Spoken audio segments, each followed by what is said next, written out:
it's far easier to understand most of this stuff when we start talking about it in terms of concepts. Half guard. If I tell you that we're passing the guard, ultimately one of our biggest goals is going to be to get to half guard. Okay, if we can get to what we call a lockdown half guard, that lockdown half guard being basically a flattened out position. Okay, meaning if I can get here, this is where I want to be in any form or fashion of it. Okay, this is one of the best places for me to be. That means I'm 50% of the way to passing this guy's guard. Now granted, there's a lot of stuff he can do right here, but I'm on top, I'm extremely stable, I'm extremely secure, and I'm forcing him to work with what amounts to a pretty obscure game when it comes to most players, okay?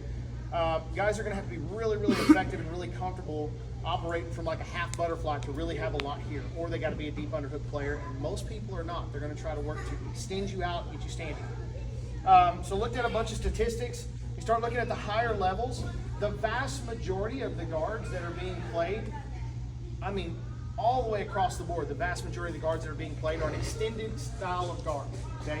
Meaning they play out here at range. They want to either get some sort of a wrist control, foot in biceps, de la hiva. They all work the most when you're standing, okay? The vast majority of successful passes that we see come from this style of passing intent, this style of passing sequence. When somebody gets into half guard, they're very, very effective at passing.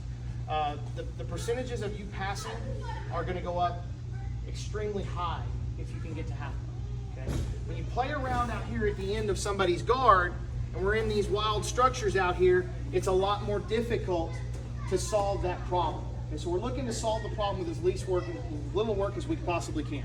So we want to try to get to the half guard.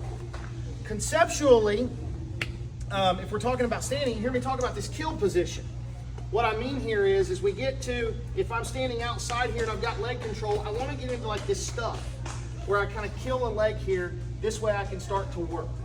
There's a reason that I've always liked to do this, okay? Because it kind of puts me into that half guard position already and lets me start to work high to low on this guy, all right? Keeps me down here low, and I'm not playing around at the end of his guard structure, which can be very, very devastating, all right? Over underhook. So if we hit this kneel position, from now on, these short goals, you're gonna start looking for this, and I'm gonna start teaching it this way. We're gonna do this for several weeks here. If I get to kill, you're gonna hear me say this over underhook position. What I'm looking for is to dive into this underhook position, and I wanna try to get into this over under position here, okay? So if I've got this kill, meaning I'm over underhook, where I can start to effectively work to eliminate his guard structure and start to pass. Over, under. Okay.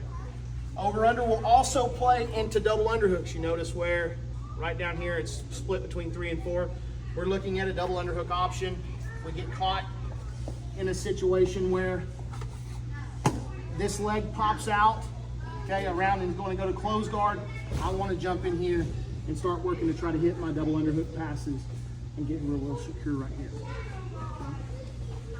We're going over this really, really quickly. Right now, today, this is where we're going to be focusing. Number 4, underhook and crossface. That's going to be a constant thing that we're looking for. And what I mean by constant is spamming this underhook, whether it be on top, standing, or locked down in half guard. I am looking to establish the underhook and the crossface at all times. At any point in time that I can lock that up and get chest to chest, I'm winning. Underhook and crossface plays right back into body lock, and we'll talk about that here in the next little bit of instruction, what we want to do there. So the first thing we're going to do here today, our partner is going to do the same thing we're going to do. They're trying to fight for the underhook, okay, and eliminate the crossface. On top, we're going to take some time here. We're going to sit back. We're going to start with neutral hands on the hip, hand on the shoulder. What we're looking for here is several techniques to open this guy up and establish that belly-to-belly connection, okay, where I'm flat down on him and I can start working to try to open him up. The first of which is going to be obviously just to shoot the underhook and the crossface. If I can get down here, I want to start to work to high elbows, okay? We'll talk about that here in a minute, but for now, just establishing a crossface and getting your head to the mat is going to be a win if you do this with your partner, okay? So we'll start, basic drill. Partner's going to frame up, All right, we're gonna shoot the underhook, we're gonna shoot the crossface, we're gonna flatten them out. We're gonna do this for time. Here, boom. We're gonna catch this underhook and this crossface, and we're gonna flatten them out. Here and here, boom. This way we're in the habit of shooting underhook and crossface. Boom.